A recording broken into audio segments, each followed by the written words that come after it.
I never thought my life would turn out like this. My name's Rita, and this is my story. I was born to farmers, good people who taught me the value of hard work from the day I could walk. Our days started before dawn, tending to the animals and crops. Life was simple back then. I'd go to school, come home, and help around the farm. Weekends were for family time and catching up on chores. I didn't know any different, and I didn't want to. But things changed when I graduated high school. My parents, bless their hearts, wanted more for me than a life on the farm. "Rita, we've been talking," Dad said one evening as we sat around the dinner table. "Your mom and I think you should go to college." And just like that, my world expanded. I packed my bags and moved to the city, a place so different from everything I'd known that it might as well have been another planet. College was an experience. The classes were interesting enough, but it was the people that really opened my eyes. Kids from all walks of life, with dreams and ambitions I'd never even considered. And then there was Jack.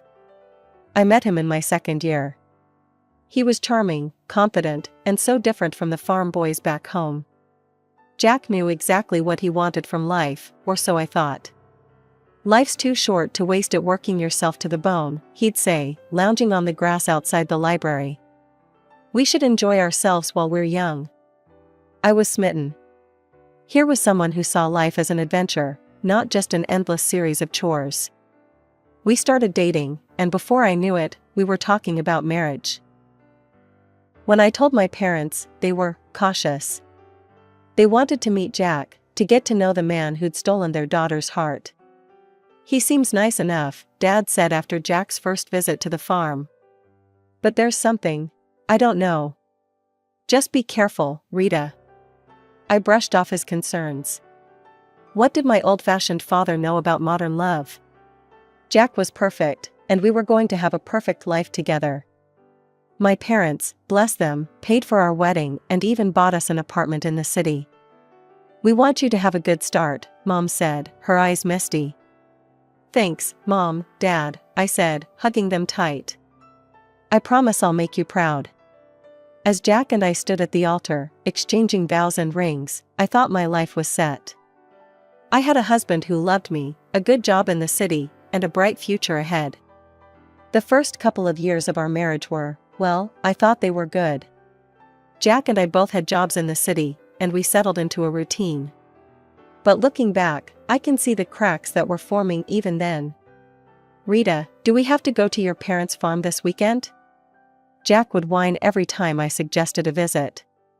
"It smells like manure, and your dad always wants me to help with something." I'd sigh and try to reason with him. "They're my family, Jack. And they've done so much for us." "Fine," he'd grumble. "But I'm not shoveling any cow crap." I brushed it off as city boy squeamishness. After all, I'd grown up with those smells and chores. But now I wonder if I should have seen it as a red flag. 2 years into our marriage, I got pregnant. I was over the moon, and my parents were ecstatic. "A grandchild," Mom squealed over the phone. "Oh, Rita, we're so happy for you." Jack's reaction was less enthusiastic. "A kid? Already? I guess that's okay." I chalked it up to nerves. Surely he'd warm up to the idea of being a father.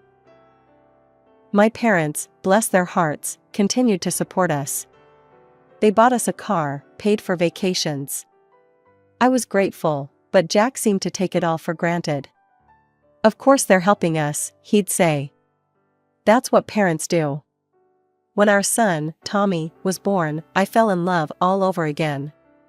But Jack, well, he tried, I'll give him that. But fatherhood didn't come naturally to him. "Can't you keep that kid quiet?" he'd complain when Tommy cried at night. "Some of us have to work in the morning." I'd bite my tongue and remind myself that we were both adjusting to parenthood. Life went on. We visited the farm when we could, though Jack's reluctance grew with each trip. "Your dad asked me to help fix the tractor again," he'd grouse. "I'm not a mechanic, for Christ's sake." I'd watch my dad and Jack working together, oil-stained and sweaty. Dad would be patient, explaining each step, while Jack would grimace and fumble with the tools. Then, tragedy struck. Within a year, both my parents passed away. I was devastated. "They're gone, Jack," I sobbed into his shoulder. "I can't believe they're gone." He patted my back awkwardly. "It'll be okay. At least they left us the farm." His words jolted me. The farm. My family's legacy. And all Jack could think about was what we'd inherited? In the midst of my grief, Jack dropped a bombshell. "We should sell the farm," he said one night over dinner. "We could buy a big house in the city. Live like kings." I wanted to argue, to fight for my family's legacy. But I was tired, worn down by grief and the demands of motherhood.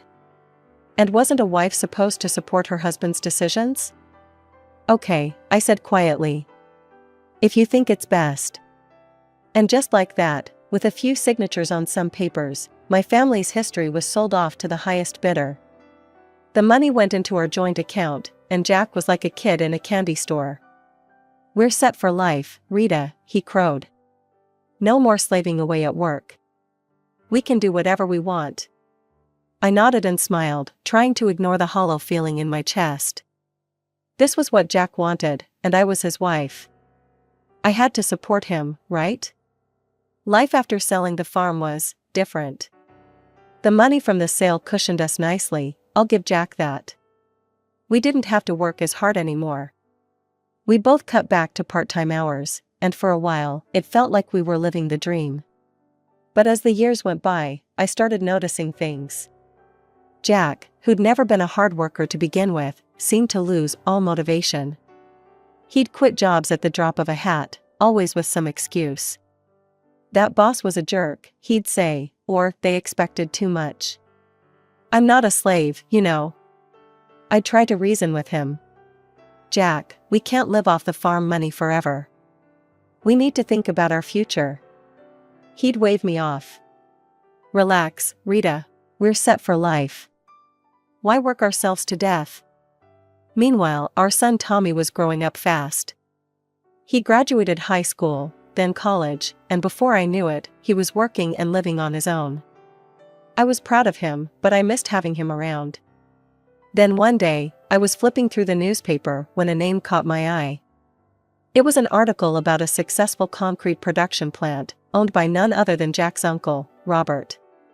"Jack," I called out, "did you see this article about your Uncle Robert?" Jack's face darkened. "I don't want to hear about that old tyrant," he snapped.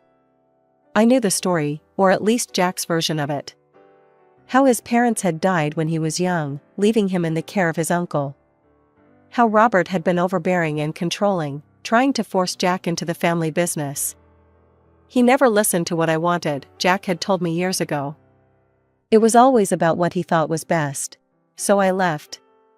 Started my own life." Looking at Jack now, lounging in his robe at 2 in the afternoon, I couldn't help but wonder if there was more to the story. Maybe it's time to make peace?"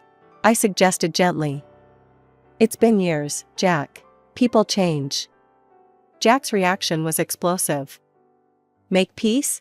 With that control freak? No way in hell, Rita. Drop it." I let it go, but the incident left me unsettled. There was so much anger there, so much resentment.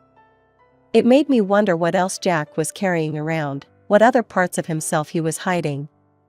It was a quiet Sunday afternoon when I overheard Jack on the phone. His voice was curt, dismissive. "I am not interested in his life and it does not concern me," he said sharply before hanging up. My curiosity got the better of me. "Who was that, honey?" Jack's face was a mask of indifference. "Hospital. My uncle's sick. If he kicks the bucket, at least I'll finally get something out of him." I stared at him, shocked. "Jack, that's a terrible thing to say." "He raised you." "Yeah, and made my life hell," he snapped. "I'm not going to see him." End of story. As I watched Jack settle back into his armchair, remote in hand, something inside me snapped. This wasn't the man I married. This wasn't the person I thought I knew. Without a word to Jack, I went to our bedroom and called Tommy. "Hey, sweetie," I said when he picked up. "How would you feel about meeting your great uncle?" Tommy was surprised, but agreed readily. An hour later, we were walking into the hospital, my heart pounding. The ICU was a maze of beeping machines and hushed voices. And there, in a bed surrounded by monitors, lay Jack's uncle Robert. He looked small and frail, nothing like the tyrannical figure Jack had described. When we introduced ourselves, his eyes filled with tears. "Rita, Tommy," he said, his voice weak but warm. "Oh, I've wanted to meet you for so long." Over the next hour, Robert told us his side of the story. How he'd taken Jack in after his parents died, raised him as his own. "I loved that boy," Robert said, his voice cracking. "I wanted him to have everything. To carry on the family business, to have a good life. But Jack, it seemed, had other ideas. He said he didn't want the responsibility," Robert continued. "Said he didn't want to work hard like I did, staying up nights worrying about the business." I felt a sinking feeling in my stomach as Robert's words painted a picture I recognized all too well. "Jack demanded I sell the business," Robert said, shaking his head. "Wanted me to set him up with a monthly allowance, an apartment, a car. Said I owed him a carefree life." I glanced at Tommy, seeing my own shock mirrored in his face. "I told him that's not how life works," Robert went on. "That money needs to be earned. I begged him to stay, to learn the business. But he just got angry. Said he'd find a rich wife and never have to work a day in his life." As I sat there in Uncle Robert's hospital room, memories from the past decade started flooding back. Like pieces of a puzzle finally falling into place, I saw our life together in a new, harsh light. Jack had never held a job for long. He always chose part-time work, called in sick often, took countless days off. I'd attributed it to stress, to him being a free spirit. But now I saw the truth. "Life is for pleasure, Rita," he'd always say. "Why kill ourselves working?" I felt sick to my stomach as realization dawned. Jack hadn't married me for love. He'd married me for my family's money, for the comfortable life he thought I could provide. I was just a means to an end, the rich bride he'd promised his uncle he'd find. Tears welled up in my eyes as the weight of this truth settled on me. Our whole life together, our marriage, our family, it was all built on a lie. Uncle Robert's voice pulled me from my thoughts. "I'm so sorry," he said, his voice weak. "I won't be able to leave anything to you or Tommy. I wanted to, but..." "It's okay," I said, squeezing his hand. "We don't need anything." "I had plans," Robert continued, growing agitated. "A new project. It would have changed everything. But I ran out of time." Suddenly, Robert's face contorted in pain. The machines around him started beeping urgently. "You need to leave," a nurse said, rushing in. "Now." A few days later, the call came. Uncle Robert had passed away. When I told Jack, his reaction made my blood run cold. "Finally," he exclaimed, a grin spreading across his face. "Took the old bastard long enough." I stared at him, disgusted. "Jack, he was your uncle. He raised you." He waved dismissively. Yeah. So, when's the funeral? Do we need to go to that?" In the end, Jack didn't attend. Tommy and I organized the funeral ourselves, a small, dignified affair that I hoped would have made Uncle Robert proud. While I was grieving for a man I'd barely known, my husband was at home, gleefully calculating his newfound wealth. "The factory's got to be worth at least 10 million, I heard him saying on the phone when I got home. Can you believe it? I'm rich." I watched him strut around our house, boasting about his inheritance, and felt nothing but revulsion. This wasn't the man I thought I'd married. This was a stranger wearing my husband's face. And then, things got worse. "You know, Rita," Jack said one evening, his eyes cold. "You're getting kind of old for me. I think I'm ready for an upgrade." I couldn't believe what I was hearing. "Excuse me?" He shrugged, not even bothering to look ashamed. You heard me. I'm rich now. I can do better. Over the next few weeks, Jack's behavior became increasingly erratic. He'd stay out late, coming home in the early hours reeking of booze and perfume. More than once, I spotted lipstick stains on his collar. Each time I confronted him, he'd brush me off. Mind your own business, he'd sneer. You should be grateful I come home at all. As I lay awake one night, listening to Jack stumble in at 3 a.m., I realized something had to change. I couldn't keep living like this. I deserved better. But more importantly, I needed to know the truth about everything, about Jack, about the inheritance, about the life I thought we'd built together. One morning, after another night of Jack stumbling in at dawn, I'd had enough. Where were you? I demanded, my voice shaking with anger and hurt. Jack sneered, his bloodshot eyes narrowing. None of your damn business, Rita. You should be grateful I come back at all. I recoiled as if I'd been slapped. Grateful? Is that what you think our marriage is? He ignored my question, instead fixing me with a calculating look. Say, how much is left from your parents' inheritance? We must have some savings, right? The sudden change of topic threw me off guard. What, Jack, we've spent it all. The accounts are empty. His face twisted into an ugly mask of disgust. Empty? You've got to be kidding me. He paced the room, muttering to himself. Then he turned back to me, his eyes cold. Well, I guess that's it then. I'm done here, done with you.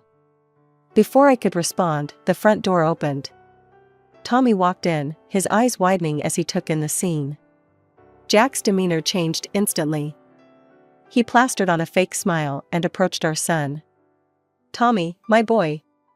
Just the person I wanted to see. I need you to sign something for me. He produced a document from his pocket, thrusting it at Tommy. It's just a formality. You're renouncing any claim to Uncle Robert's estate. Since there's no will, it all comes to me anyway. Tommy glanced at me, confusion clear on his face. But after my nod, he took the paper and signed it without hesitation. Jack's grin was triumphant as he snatched back the document. Then, as if a switch had been flipped, he turned back to me, all pretense gone. I want a divorce, he announced, his voice cold and flat. I never loved you, Rita. I just tolerated you for your parents' money. But now I'm rich.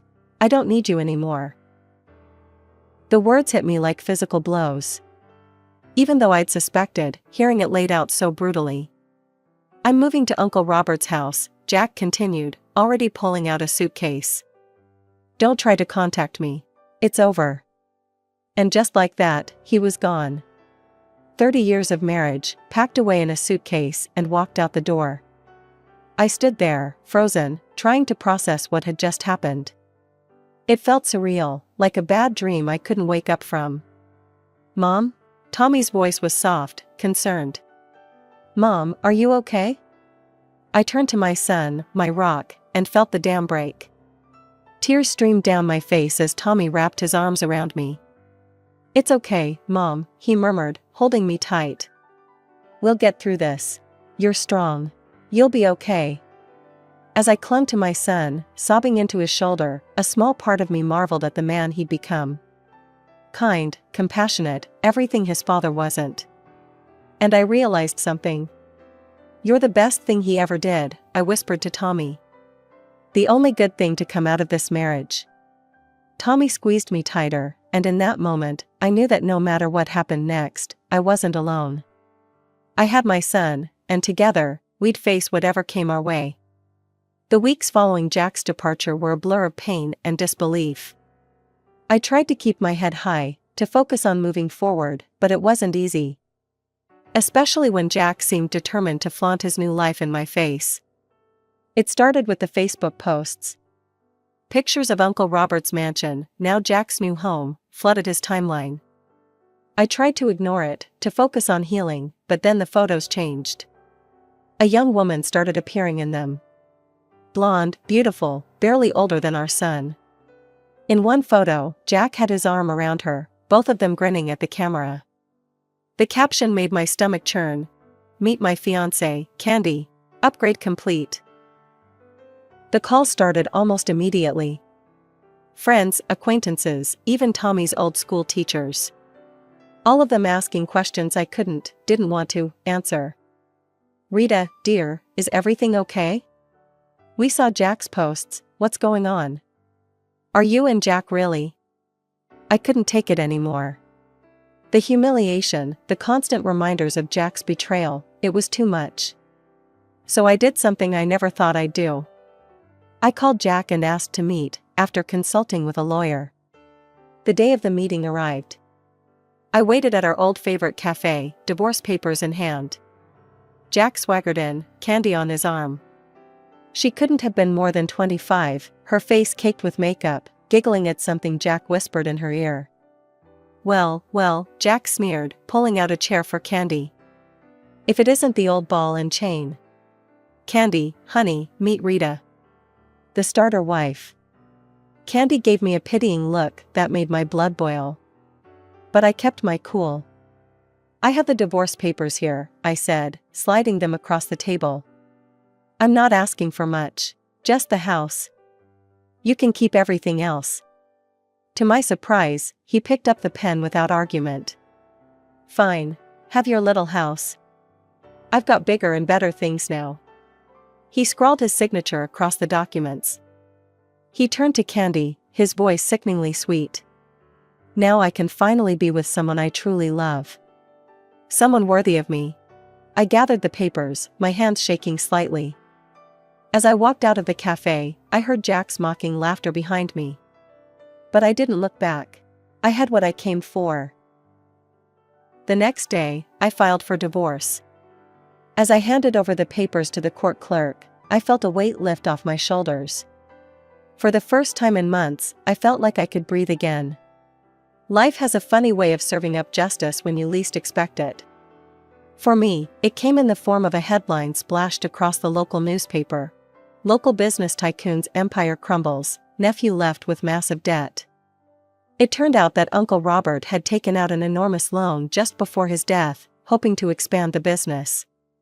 He'd mentioned something about a new project during our hospital visit, but Tommy and I hadn't understood the implications at the time. Now it all made sense. I watched from afar as Jack's new life crumbled around him. He sold the factory, the mansion, the cars, everything. And still, he was left owing nearly $1 million. The cherry on top? His young bride, Candy, packed her bags and left the moment she realized Jack wasn't the wealthy catch she'd thought he was. I'd be lying if I said I didn't feel a twinge of satisfaction. Karma, it seemed, had finally caught up with Jack. Then, one rainy evening, there was a knock at my door. I opened it to find Jack standing there, looking nothing like the smug, wealthy man who'd walked out on me months ago. He was disheveled, his eyes red-rimmed and desperate. "Rita," he said, his voice cracking. "I've been such a fool. I see that now. Please, can we talk?" Against my better judgment, I let him in. For the next hour, I listened as Jack poured out his heart. He told me how he'd lost everything, how he'd realized what truly mattered in life. "I was wrong, Rita," he said, his eyes pleading. "So wrong. But I see now that you were the only one who ever truly cared for me. The only one I've ever really loved." Then, to my utter disbelief, Jack got down on one knee, producing a small velvet box. "Rita, please. Give me another chance. Marry me again. Together, we can overcome anything." For a moment, I was speechless. Then, I did something that surprised even me. I laughed. It started as a small chuckle and grew into full-blown, tears streaming down my face laughter. Jack's face fell. "What's so funny?" When I finally caught my breath, I looked him straight in the eye. "Oh, Jack. Did you really think it would be that easy? That you could treat me like garbage, throw me away, and then come crawling back when things got tough?" His expression darkened. "Now listen here," he snarled, jumping to his feet. This is my house too. I have rights. I calmly walked to the drawer where I kept our divorce papers, pulling them out and showing him his own signature. No, Jack. You don't. You signed away any claim to this house. It's mine. Now get out, or I'll call the cops. For a moment, I thought he might try to argue further. But something in my expression must have told him I meant business. Without another word, he turned and stormed out, slamming the door behind him. As soon as he was gone, I called Tommy and told him everything. My wonderful son was supportive as always. You did the right thing, Mom, he said. I'm proud of you. Those words meant more to me than he could ever know. In the weeks that followed, I made some big decisions. The house, with all its memories both good and bad, felt too big for just me. So I sold it, using the money to buy a cozy apartment in a vibrant neighborhood I'd always loved. At 60, I'm finding that life is just beginning. I've started traveling, seeing all the places Jack always promised we'd visit but never did. I've taken up painting, joined a book club, even tried my hand at salsa dancing. Every now and then, I catch a glimpse of Jack around town. He looks older now, worn down by his mistakes and misfortunes. Life didn't turn out the way I expected. But you know what? I wouldn't have it any other way. Because now, for the first time in a long time, I'm truly, completely, happily me.